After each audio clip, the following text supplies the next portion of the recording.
Good morning, good afternoon, good evening, good night, good day to you. That's depending where you are in the world. I'm here in London doing the nighttime devotion from the devotional Christ Triumphant. The title today, Lot's Experience Serves as a Warning. Sabbath blessings, one and all. Genesis 13, verse 11. Then Lot chose him all the plain of Jordan. And Lot journeyed east, and they separated themselves, the one from the other.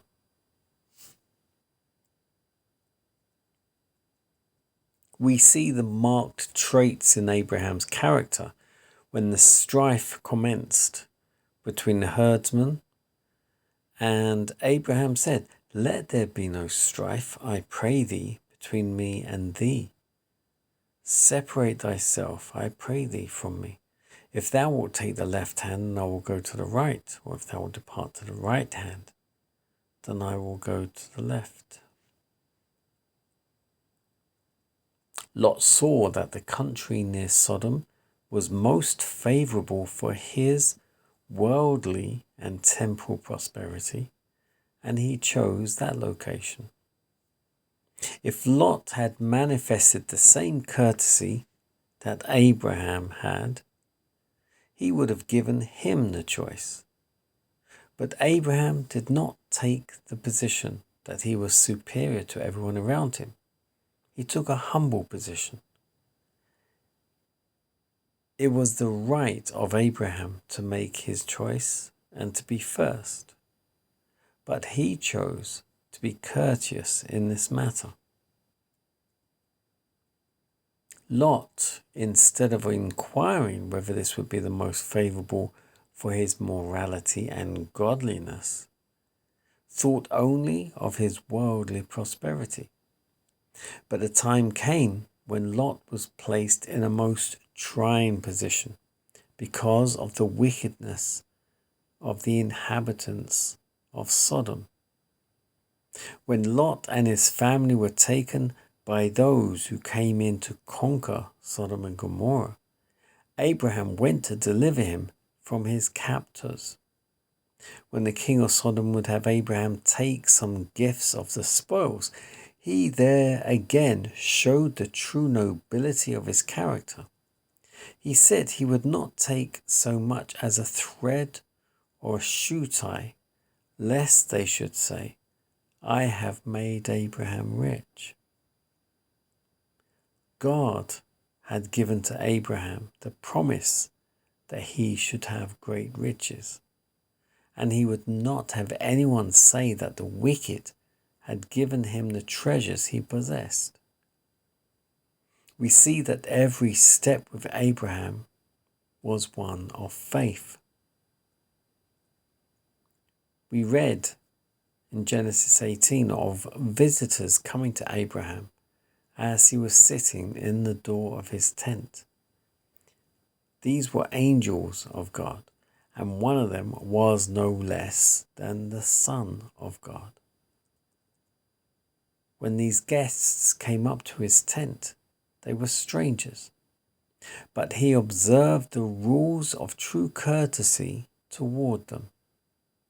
The Word of God tells us to be not forgetful to entertain strangers, for thereby some have entertained angels unawares. Abraham did this. And when the heavenly guests made themselves known to Abraham, they told him what their purpose was in regard to Sodom. And while Abraham was not in Sodom, was not connected with Sodom, yet we see that he had an intense interest that Sodom should not be destroyed if God could spare it.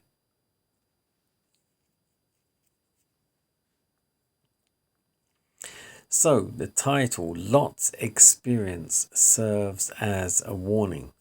And as we spoke about yesterday, it's about choices. Lot chose or the plain of Jordan. And where he chose was very near to Sodom. And so even though the land was good, and it says everything he looked at and decided upon was on his worldly gain,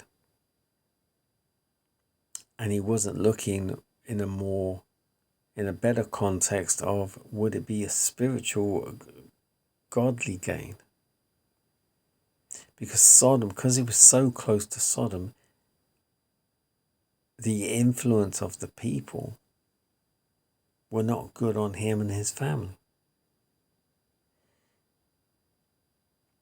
And we must be aware of the people around us, as well as our surroundings. When we are in a surrounding that is not conducive to our faith,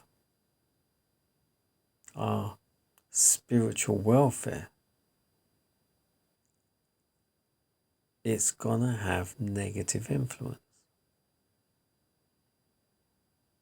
If we are not around people, likewise, who are not able to, who are not of good influence for us, for our spiritual welfare,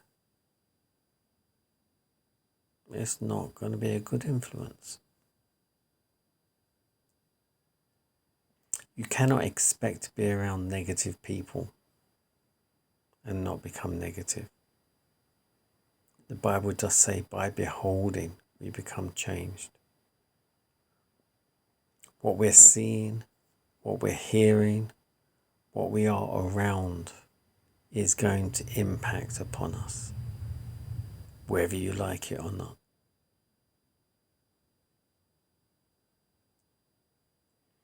So Lot's experience served as a warning.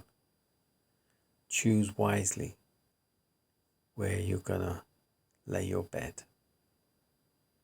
Choose wisely who you have around you. Enjoy the Sabbath. Have a good rest. And I'll see you tomorrow evening.